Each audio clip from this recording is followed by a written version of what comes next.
So in part 2, we're gonna check two things mainly: package.json and a tool that I'm using, Nodemon.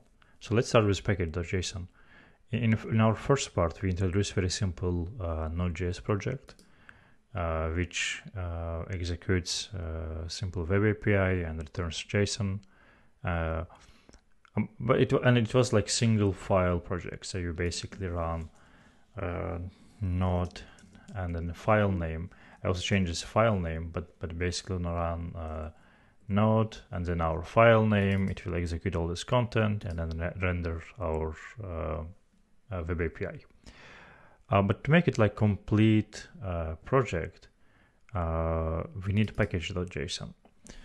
And in package.json is a file which contains information about like metadata about your project, version information, etc.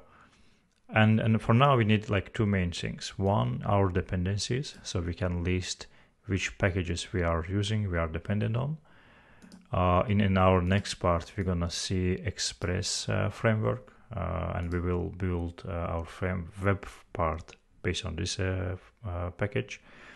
And also what I did for this part, I introduced this scripts part, script section, and I have this dev.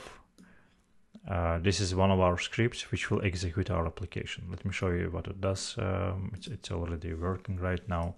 So if I go to the terminal and let me just list the files, so I am in a correct directory.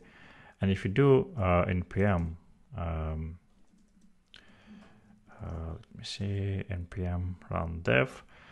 So this command will go here, check our scripts, find that we have dev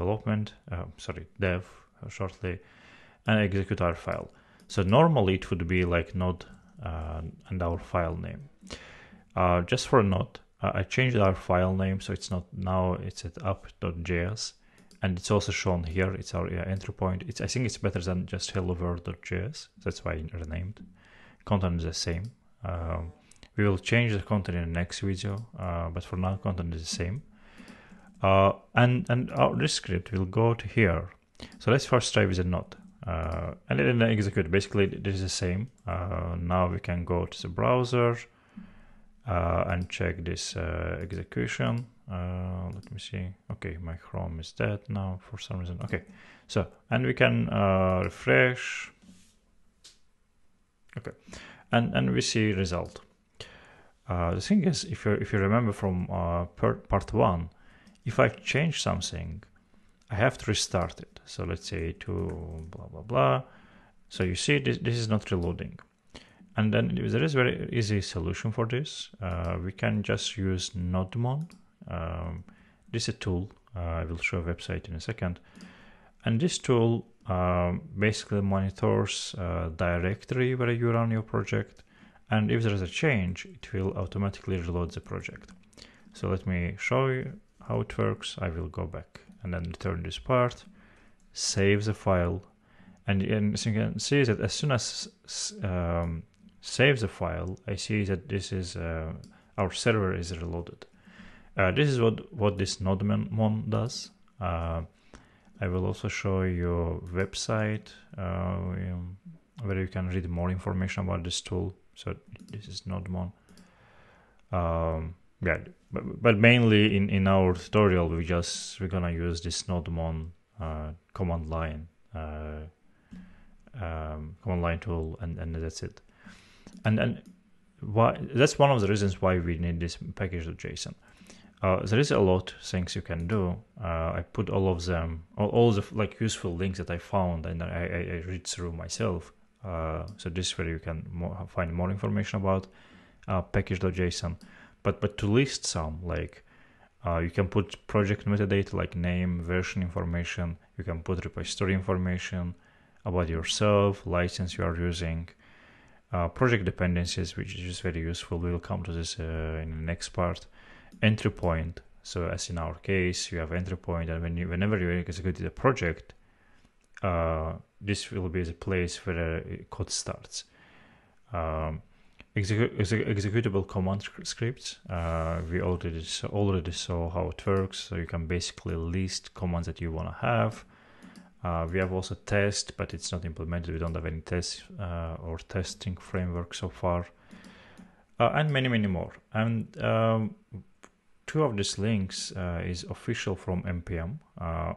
So this one on high level explains how you can use this file, and it goes through the examples. And this one is a reference, so you can find each section, like information about each section of this file, of this package.json. Let me show you, for example, let's say scripts, right? So we want to know more about scripts, so I will go to here. And this will explain how you can use it and etc. Or dependencies, right? So this is a place where you can find all the information about how you can use dependencies, how you can specify dependencies in this file.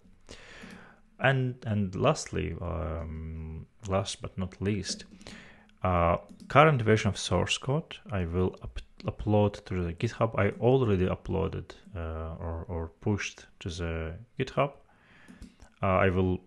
You can find the link in a main article on this page, and also this repository. So, and one thing that I want to explain explicitly. So for each sections that we have, I also put it in README.